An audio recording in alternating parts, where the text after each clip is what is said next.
going to do, in the video, we're going to do a little bit of a colour blending masterclass. Following our recent PR assessments, we have noted that we are losing a few little marks here and there for how well we are blending our media. So one of the reasons I really want to sort of hit home with this is your blending of your media is worth 25% of your final grade. So we need to be really trying to make sure that we are doing the work to the best of our ability. The next thing we need to do is we're not going to just do any old random colour scheme. So you're going to look back at your colour psychology and symbolism for graphic design and think about the target market for your business and what you want to portray. So I'm doing a bakery shop and I know that the pinks mean love, respect, sort of warmth, that homemade baked feel. So I am going to get a minimum of 4 shades of pink for my colour scheme.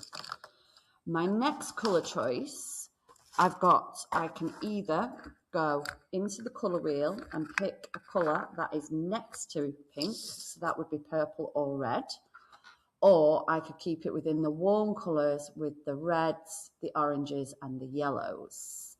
So I'm definitely going to go with purple as that means creativity, and I'm going to get 4 shades of purple. Now you might need to share your shades, light to mediums, going through into a dark. So that is my darkest. I need a joining colour in between those two.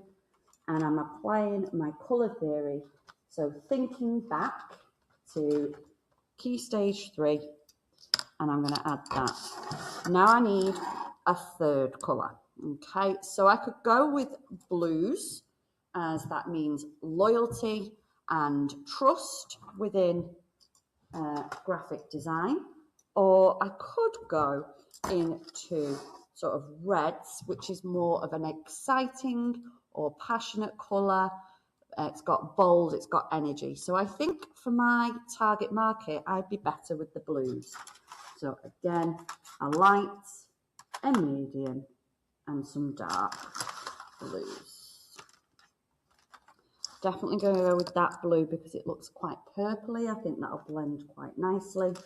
And I'm going to colour one of my photocopies in with pencil crayon. You have 3 copies on your table, okay? And that means, just need a bit of a mid there. So I've got 3 colours. I'm using my colour psychology, and I've got 3 photocopies, meaning I've got to do 3 different media. So this one's going to be pencil crayon today. Next week I'm going to do watercolour, and the week after I'm going to either do acrylic paint or coloured fine liner pens. So make sure you're leaning on something. So out of my colour scheme, it makes sense that my cherries are the shades of pink. So make sure you've got a nice sharp pencil. If they are blunt, it won't work as well. Okay, and I'm going to start with my first lot of colours.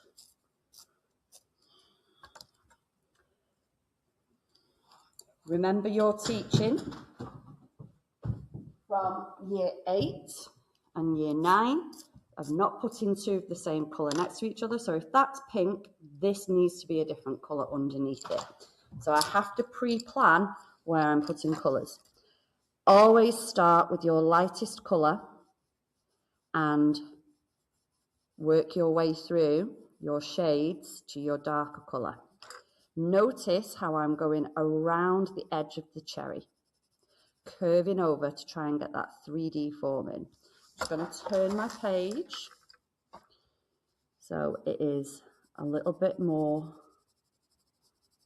easy to do that curvy tone. Now I've got a choice. I could do blues in there to be a bit different, or I could do the greens, but I think I'm going to do blue and stick within my limited colour scheme. I think it'll be more effective.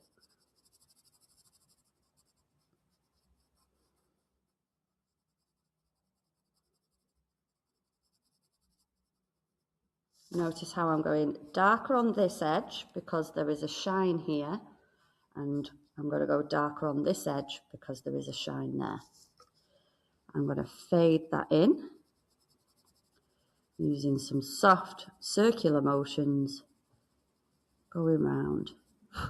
If you struggle to do soft circular motions, hold your pencil lower down at the end where the writing is, and you'll have a lighter pressure and you won't press too heavy, and that colour will fade really nicely.